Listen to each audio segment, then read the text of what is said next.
భావించి ఆ రోజు మనం శ్రద్ధ పెట్టాం. ఈ ప్రాజెక్ట్ వల్ల ఇది పూర్తి చేసుకుని నదుల అనుసంధానం చేసుకోగలిగితే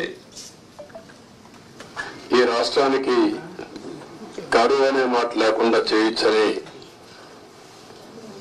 విధంగా మనం ఆలోచించి ప్రాజెక్టు ముందు తీసుకుపోయాం. ఆ రోజు కూడా చాలా దూరదృష్టితో నాకుండే అనుభవంతో ఎన్నికలైనాయి 2014లో. ఇక్కడ తెలుగుదేశం పార్టీ గెలిచింది, బీజేపీ తెలుగుదేశం పొత్తున్నాం. ఢిల్లీలో ఎన్డీఏ వచ్చింది. నేను మొట్టమొదటిసారిగా రిక్వెస్ట్ చేసింది,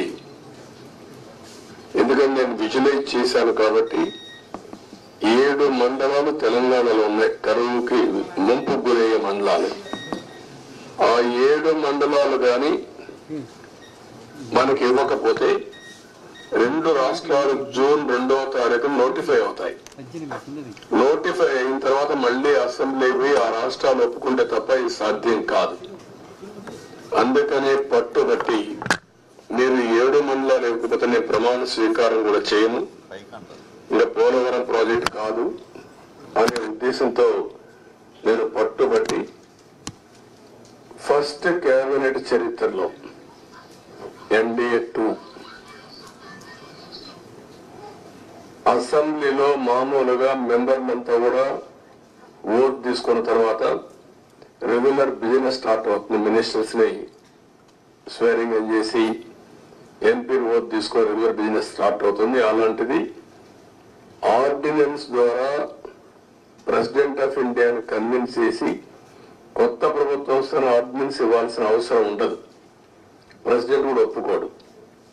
ఈ యొక్క అత్యవసర పరిస్థితిని ఆయనకు నచ్చజెప్పి ఒక కేబినెట్ మినిస్టర్స్ వెళ్ళి నచ్చజెప్పి తర్వాత కేబినెట్ పెట్టి ఈ యొక్క తీర్మానాన్ని పాస్ చేసి ఆర్డినెన్స్ తీసుకొచ్చి అది యాక్సెప్ట్ చేసిన తర్వాత పార్లమెంట్ సమన్ చేశారు. దానివల్ల 7 మండలాలు మనకు వచ్చాయి. ఆ 7 మండలాలు వచ్చాయి కాబట్టి మనం ప్రాజెక్టు కట్టగలిగాం. అప్పటికే ఈ ప్రాజెక్ట్ చాలా, ఒక మాటలో చెప్పాలంటే అనేక సంక్షోభాలు ఎదుర్కొంది.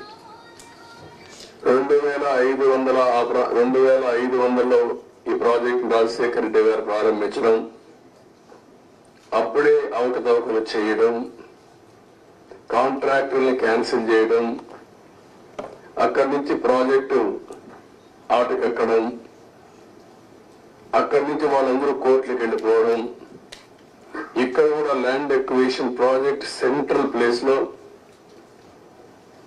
ల్యాండ్ ఎక్విజిషన్ చేయాలంటే వాళ్ళు కోర్టుకు వెళ్ళడం, right main canal left main canal కాలువలు తవ్వాలంటే వాళ్ళు కోర్టులకు వెళ్ళిపోవడం, ఎన్ని లిటిగేషన్లు పెట్టాలో అన్ని లిటిగేషన్లు పెట్టి 2014 కంటే ముందు కిరణ్ కుమార్ రెడ్డి ముఖ్యమంత్రి అయిన తర్వాత టెండర్లు పిలిచాడు. అది కూడా కోర్టుకు పోయి గందరగోళం అయ్యి తర్వాత ఫైనల్ గా అన్ని కోర్టులు వెకేట్ వచ్చింది.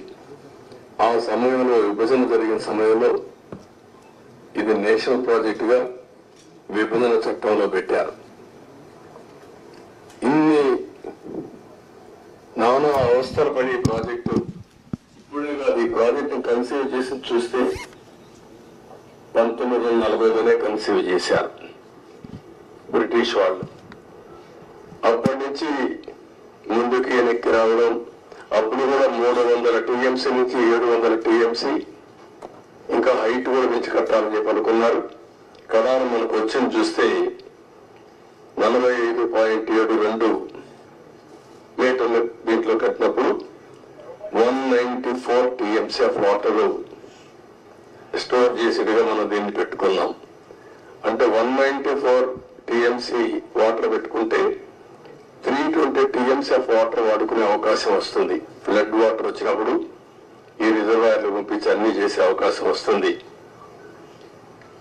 ఈ ప్రాజెక్టు చూస్తే ఉత్తరాంధ్ర గాని ఈ యొక్క ఈస్ట్ వెస్ట్ గోదావరి, కృష్ణా, గుంటూరు, ఒక మాటలో చెప్పాలంటే ఇవన్నీ కానీ సక్రమంగా వాడుకుంటే రాయలసీమకు కూడా కరువు ప్రాంతమైన రాయలసీమకి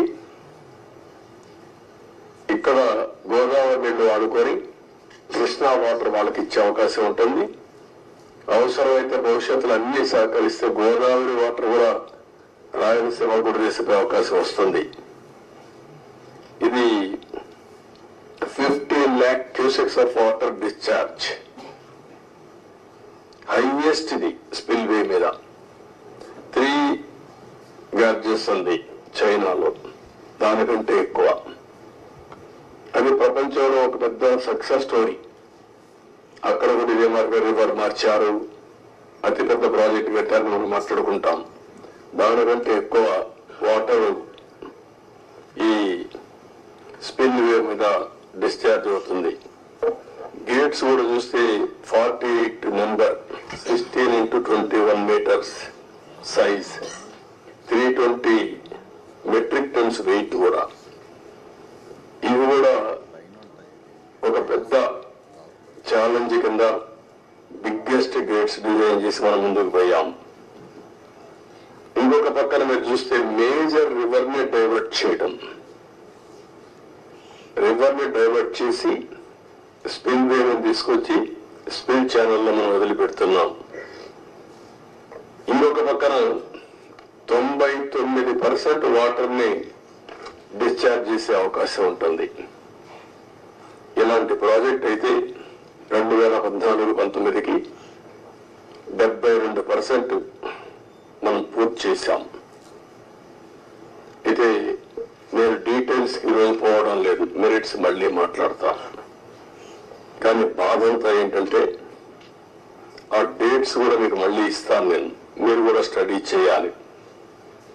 ఈ రాష్ట్రంలో ప్రతి ఒక్కరు కూడా అర్థం చేసుకోవాల్సిన అవసరం ఉంది. ఒక వ్యక్తి రాజకీయానికి ఉండదగ్గ వ్యక్తి కాని వ్యక్తి రాజకీయాల్లోకి వచ్చి రాష్ట్రానికి ఒక శాపంగా మారి, ఎందుకు నేను ఈ మాట వాడుతున్నానంటే ఇది ఒక ఉదాహరణ. పోలవరం కేస్ స్టడీ, ఇలాంటి చాలా జరిగాయి. అతిపెద్ద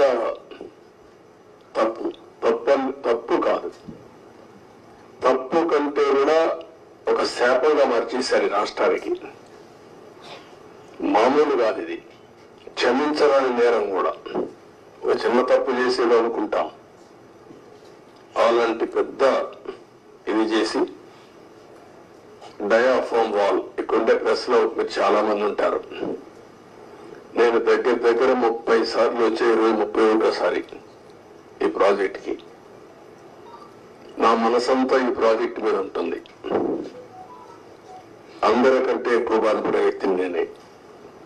నా కష్టాన్ని బూడిదలో పోసిన పన్నీరుగా చేశారు. ఎందుకు ఈ మాట వాడుతున్నానంటే, పండగ రోజు కూడా నాగపూర్కి వెళ్ళి, ఇప్పుడు గట్కర్ అక్కడ ఉంటే వాళ్ళ ఇంటి దగ్గర ఉంటే పోయి ఆయనతో మాట్లాడి, అదే మాదిరిగా అప్పుడు